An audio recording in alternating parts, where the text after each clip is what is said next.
Hello everyone, welcome to my YouTube channel study with Jai zero. आज का topic है हो जनजाति का एमसीक्यू। ठीक है, पिछले वीडियो में मैंने आप लोग को बताया है हो जनजाति के बारे में। अगर वो वीडियो आप नहीं देखे हैं तो आप वीडियो पहले जाके देखिए।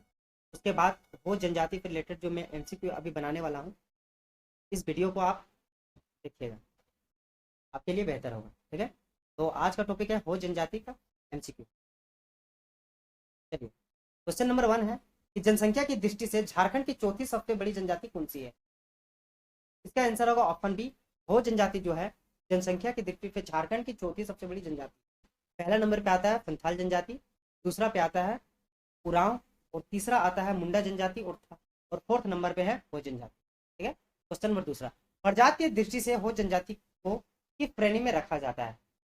इसका आंसर होगा ऑप्शन नंबर का ए, प्रोटो ऑस्ट्रेलियाड समूह में हो जनजाति को रखा गया है। ठीक है, क्वेश्चन नंबर 3 देखते हैं कि निम्न में कौन हो जनजाति का संकुल क्षेत्र है। तो इसका आंसर होगा ऑप्शन सी, कोल्हान जो है हो जनजाति का संकुल क्षेत्र है। कोल्हान क्षेत्र में हो जनजाति के लोग जो है सबसे अधिक मात्रा में बसे हुए हैं। क्वेश्चन नंबर 4, हो जनजाति के लोग कौन सी भाषा बोलते हैं। इसका आंसर होगा ऑप्शन डी, हो जनजाति के लोग जो है हो भाषा बोलते हैं। क्वेश्चन नंबर 5 देखते हैं, हो जनजाति के संबंध में निम्नलिखित में से कौन सा कथन असत्य है। ठीक है, तो ऑप्शन ये है, भाषा की दृष्टि से हो कोलोरियन समूह में आते हैं, सही है। ऑप्शन बी, इसकी भाषा मुंडारी हो औष्टिक परिवार की है, ये भी सही है। ऑप्शन सी, इस जनजाति के लोग अपनी उक लिपि जो है बारंग चिति बनाई है, ये भी सही है। इसका ऑप्शन नंबर डी, इसका मुख्य निवास स्थान पलामू है, तो इसका आंसर होगा ऑप्शन डी। ये जो ऑप्शन डी है ऑप्शन गलत है, क्योंकि इसका निवास स्थान जो है पलामू नहीं है, कोल्हान है। ठीक है, क्वेश्चन नंबर 6 चलते हैं, हो जनजाति की ग्राम पंचायत की बैठक कहाँ होती है। तो इसका आंसर होगा ऑप्शन ए, अखड़ा में होता है। ठीक है, क्वेश्चन नंबर 7 देखते हैं, हो जनजाति के लोग अखड़ा को क्या कहते हैं। तो इसका आंसर होगा ऑप्शन बी, हो जनजाति के लोग जो है अखड़ा को अफ्टे तुड़तुड़ कहते हैं। ठीक है, तो क्वेश्चन नंबर 8, मानकी मुंडा प्रशासन किस जनजाति की पारंपरिक जातीय शासन प्रणाली है। तो आंसर होगा ऑप्शन डी, हो जनजाति का जो है मानकी मुंडा प्रशासन पारंपरिक जाति शासन व्यवस्था है। क्वेश्चन नंबर 9, हो जनजाति के ग्राम पंचायत को किस नाम से जाना जाता है। आंसर होगा ऑप्शन सी, पीड़ के नाम से जाना जाता है। ग्राम पंचायत को पीड़ के नाम से जाना जाता है। क्वेश्चन नंबर 10, हो जनजाति में गांवों को कितने पीड़ में बांटा गया है। इसका आंसर होगा ऑप्शन डी, टोटल 26 पीड़ में बांटा गया है। क्वेश्चन नंबर 11, पीड़ का प्रधान कौन होता है। पीड़ का प्रधान कौन होता है। इसका आंसर होगा ऑप्शन ए, पीड़ का प्रधान होता है मानकी। क्वेश्चन नंबर 12 देखते हैं, हो गांव का प्रधान कौन होता है। तो इसका आंसर होगा ऑप्शन सी, हो गांव का प्रधान मुंडा होता है। ठीक है, क्वेश्चन नंबर 13 देखते हैं, मुंडा का सहायक क्या कहलाता है। इसका आंसर होगा ऑप्शन बी, मुंडा का सहायक डाकुआ कहलाता है। क्वेश्चन नंबर 14, हो जनजाति की आर्थिक व्यवस्था के संबंध में कौन सा कथन सत्य है। तो ऑप्शन ए, इनका जीविका का मुख्य साधन खेती है, सही है। ऑप्शन बी, इनकी भूमि की 3 श्रेणियां हैं जो कि पेड़ों, वादी और गोड़ा भूमि है, ये भी सही है। ऑप्शन सी, धान इसकी मुख्य फसल है, ये भी सही है। ऑप्शन डी, उपयुक्त में से सभी। तो इसका आंसर होगा ऑप्शन डी, ये तीनों के तीनों ऑप्शन जो है सही है। ठीक है, क्वेश्चन नंबर 15, ईली किस जनजाति का पीर या फिर पवित्र पेय है।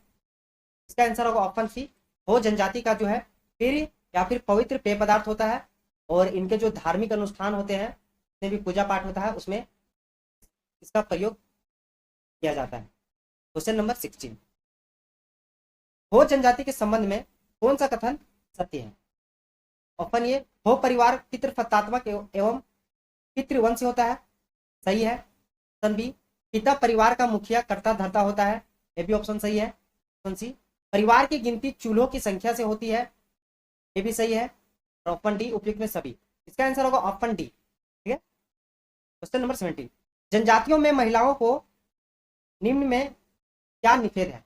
मतलब हो जनजाति के महिलाओं को क्या छूना मना है।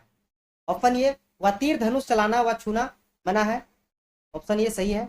ऑप्शन बी, वाद्य यंत्रों को पेश करना, ये भी जो है ऑप्शन बी सही है।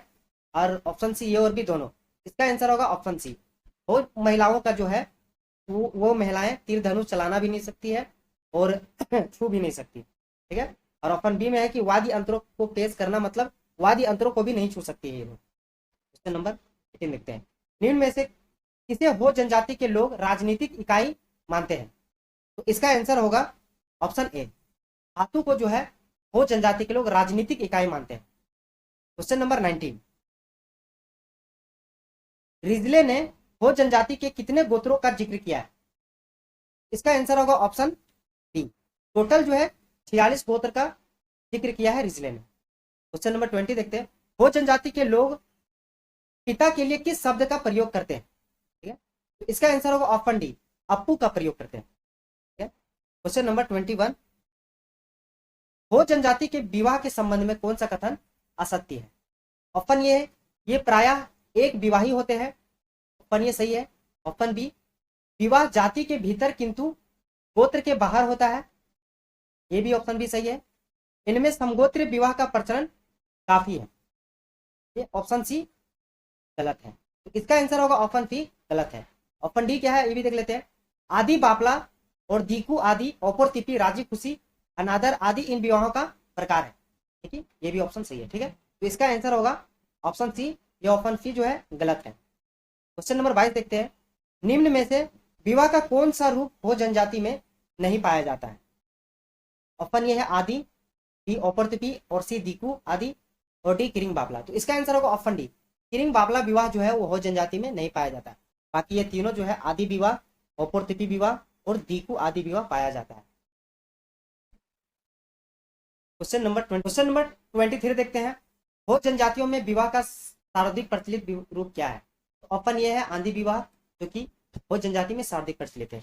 इसमें जो है वर और वधु के परिजनों द्वारा इस विवाह को करवाया जाता है। ठीक है, और इसमें वधु पक्ष को जो है वर पक्ष वधु मूल्य देता है, जिसको कहा जाता है गोनम या फिर पोन कहा जाता है। ठीक है, और विवाह के उपलक्ष्य में भोज भात का आयोजन किया जाता है, जिसको कहा जाता है जोम इसीन। और भी ऑप्शन बी है राजी खुशी विवाह। राजी खुशी विवाह को कहा जाता है एक प्रकार का सह पलायन विवाह होता है। ऑप्शन बी जो राजी खुशी विवाह, यह एक प्रकार का सह पलायन विवाह होता है। इसमें प्रेम, इसको एक तरह से प्रेम विवाह भी कह सकते हैं, और इसमें लड़का लड़की के बीच में प्रेम का संबंध होता है। लेकिन विवाह में क्या होता है कि अड़चन आ जाता है, अड़चन आने के कारण ये सब दोनों जो है कहीं भाग जाते हैं, फिर बाद में इनके परिजन जो है इन्हें बुलाकर उचित तरीके से शादी करवाया जाता है, जिसको राजी खुशी विवाह कहा जाता है। इसका ऑप्शन सी भी है अनादर विवाह। अनादर विवाह को हट विवाह कहा जाता है। हट विवाह, हट विवाह का मतलब क्या होता है कि इसमें लड़की जो है अपने पसंद के लड़के के घर जाकर जबरदस्ती रहने लगती है। ठीक है, और लड़के के घर वाले जो है तरह तरह के से प्रताड़ित करता है लड़की को, और इसके बावजूद यदि लड़की उस घर पे नहीं निकलती है तब उसकी शादी पसंद के लड़के पे करवा दिया जाता है। ठीक है, और इसे एक प्रकार से धूकू विवाह भी कहा जाता है, धूकू विवाह भी कहा जाता है। ठीक है, ऑप्शन डी भी है, इसमें ऑप्शन डी भी देख लेते हैं, सेवा विवाह।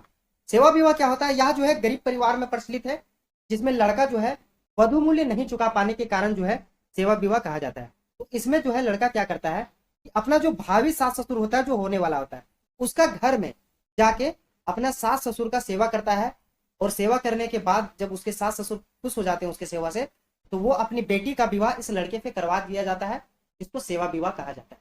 ठीक है, क्वेश्चन नंबर 24 देखते हैं, गैर जनजातियों के साथ विवाह को क्या कहा जाता है? गैर जनजातियों के साथ विवाह को क्या कहा जाता है?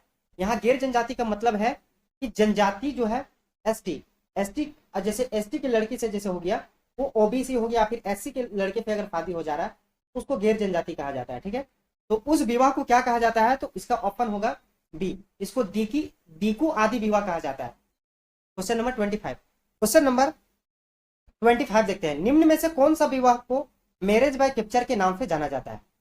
इसका आंसर होगा ऑप्शन सी, ओपोरतुपी विवाह को मैरिज बाय कैप्चर के नाम से जाना जाता है। इस विवाह का मतलब क्या होता है समझाते हैं। यह एक प्रकार का प्रेम विवाह है। ओपोरतुपी विवाह क्या है? एक प्रकार का प्रेम विवाह है। इसमें क्या होता है कि लड़का अपनी पसंद की लड़की को किसी मेला या फिर हाट आदि में मौका पाकर सिंदूर लगा देता है। ठीक है, और सिंदूर लगा देने के बाद वधु के जो माता पिता होते हैं वो उनका गांव जाते हैं, और फिर दिवरी की अगुवाई पर उससे वधु मूल्य प्राप्त करते हैं, और जिसके बाद इसका विवाह कराया जाता है। दिवरी जो होता है वो शादी करवाने वाला व्यक्ति होता है। ठीक है, जिसको दिवरी कहा जाता है। क्वेश्चन नंबर 26, लड़का लड़की की मर्जी से संपन्न विवाह को क्या कहा जाता है?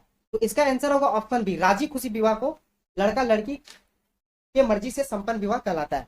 ठीक है। क्वेश्चन नंबर 27 देखते हैं, हो जनजाति में कौन सा विवाह उरांव के निर्बोलक विवाह के समान है? तो इसका आंसर होगा ऑप्शन ए, अनादर विवाह जो है वो निर्बोलक विवाह के समान है। ठीक है। तो अनादर विवाह क्या होता है? इसको एक प्रकार के हट विवाह कहा जाता है, जो कि अभी बताया है। हट विवाह जो होता है वो लड़की अपने पसंद के घर, लड़के के घर में रहने लगता है और वहां उसके माता पिता जो होता है लड़के का, उसको बहुत तरह से प्रताड़ित करता है। उसके बावजूद भी वहां से लड़की नहीं भागती है, तो फिर उस लड़के से उसका विवाह करवाया जाता है। ठीक है। उसे अनादर विवाह कहते हैं और हट विवाह भी कहा जाता है। क्वेश्चन नंबर 28 के हो जनजाति में करे विवाह को क्या कहा जाता है? इसका आंसर होगा ऑप्शन बी, आंधी विवाह कहा जाता है। ठीक है। क्वेश्चन नंबर 29 देखते हैं, हो जनजाति में हट विवाह को क्या कहा जाता है? तो इसका आंसर होगा ऑप्शन ए, अनादर विवाह कहा जाता है। ठीक है। क्वेश्चन नंबर 30 देखते हैं, आंधी और ओपोरतुपी नाम से प्रचलित विवाह में किससे संबंधित है? ऑप्शन बी, हो जनजाति में आंधी और ओपोरतुपी विवाह जो है प्रचलित है। क्वेश्चन नंबर 31 देखते हैं, हो जनजाति के देवता क्या कहे जाते हैं? इसका आंसर होगा ऑप्शन सी, बोंगा कहे जाते हैं। ठीक है। क्वेश्चन नंबर 32 देखते हैं, हो जनजाति का सबसे बड़ा देवता कौन है? तो इसका आंसर होगा ऑप्शन ए, सिंह बोंगा जो है हो जनजाति का सबसे बड़ा देवता है। क्वेश्चन नंबर 33 देखते हैं, हो जनजाति के ग्राम देवता को किस नाम से जाना जाता है? इसका आंसर होगा ऑप्शन डी, पाहुई बोंगा को ग्राम देवता के नाम से जाना जाता है। क्वेश्चन नंबर 34 देखते हैं, हो जनजाति में वर्षा का देवता को किस नाम से जाना जाता है? इसका आंसर होगा ऑप्शन सी, देसावली जो होते हैं वो हो जनजाति के वर्षा देवता कहलाते हैं। क्वेश्चन नंबर 35 देखते हैं, हो समाज में धार्मिक अनुष्ठान का कार्य किसके द्वारा संपन्न करवाया जाता है? इसका आंसर होगा ऑप्शन बी, देवरी जो होते हैं वो इनके धार्मिक अनुष्ठान के कार्यक्रम को संपन्न करवाते हैं। क्वेश्चन नंबर 36 देखते हैं, हो जनजाति में घातक देवताओं की पूजा कौन करता है? तो इसका आंसर होगा ऑप्शन ए, देवोवा। देवोवा जो होता है वो घातक देवता की पूजा करते हैं और जो देवरी होते हैं वो परोपकारी देवता की पूजा करते हैं। हो जनजाति में दो प्रकार के देवता पाए जाते हैं, एक अच्छे देवता पाए जाते हैं जिनको कहा जाता है मनीता बोंगा। ठीक है। ये क्या होते हैं? अच्छे देवता होते हैं। और दूसरा जो होते हैं बुरा देवता, जिसको बोला जाता है पनीता बोंगा। ये जो होते हैं बुरे देवता होते हैं। अच्छे देवता की जो पूजा करते हैं उनको दिवरी कहा जाता है। ठीक है। अच्छे देवता जो होते हैं उनको क्या बोला जाता है? दिवरी कहा जाता है। और जो बुरे देवता होते हैं उसको देवोवा कहा जाता है। नेक्स्ट क्वेश्चन चलते हैं। क्वेश्चन 37 देखते हैं, हो जनजाति के पर्व त्योहार के संबंध में कौन सा कथन सत्य है? ऑप्शन ए, इनके पर्व कृषि कार्य से जुड़े होते हैं, सही है। ऑप्शन बी, बाहा पर्व जो कि बीजारोपण में पूरा गांव शामिल होते हैं, ऑप्शन बी भी सही है। जोम नामा नए अन्न खाने से संबंधित है, ये भी सही है। और ऑप्शन डी, उपयुक्त में सभी। तो इसका आंसर होगा ऑप्शन डी, ये तीनों ऑप्शन जो है सही है। क्वेश्चन नंबर 38 देखते हैं, हो जनजाति के घरों के किनारे पर निर्मित पूर्वजों के पूजा स्थल को क्या कहा जाता है? इसका आंसर होगा ऑप्शन सी, आदिम कहा जाता है, आदिम। ठीक है। इनके जो घरों के किनारे पर निर्मित पूर्वजों के जो पूजा का स्थल होता है उसको आदिम कहा जाता है। तो क्वेश्चन नंबर 39 देखते हैं, पोंग पोंग नृत्य किस जनजाति में प्रचलित है? ठीक है। इसका आंसर होगा ऑप्शन डी, हो जनजाति में जो है पोंग नृत्य प्रचलित है। तो टोटल जो था 39 क्वेश्चन था। और अगर वीडियो अच्छा लगा है तो आप लाइक कीजिए, शेयर कीजिए और चैनल को सब्सक्राइब कीजिए।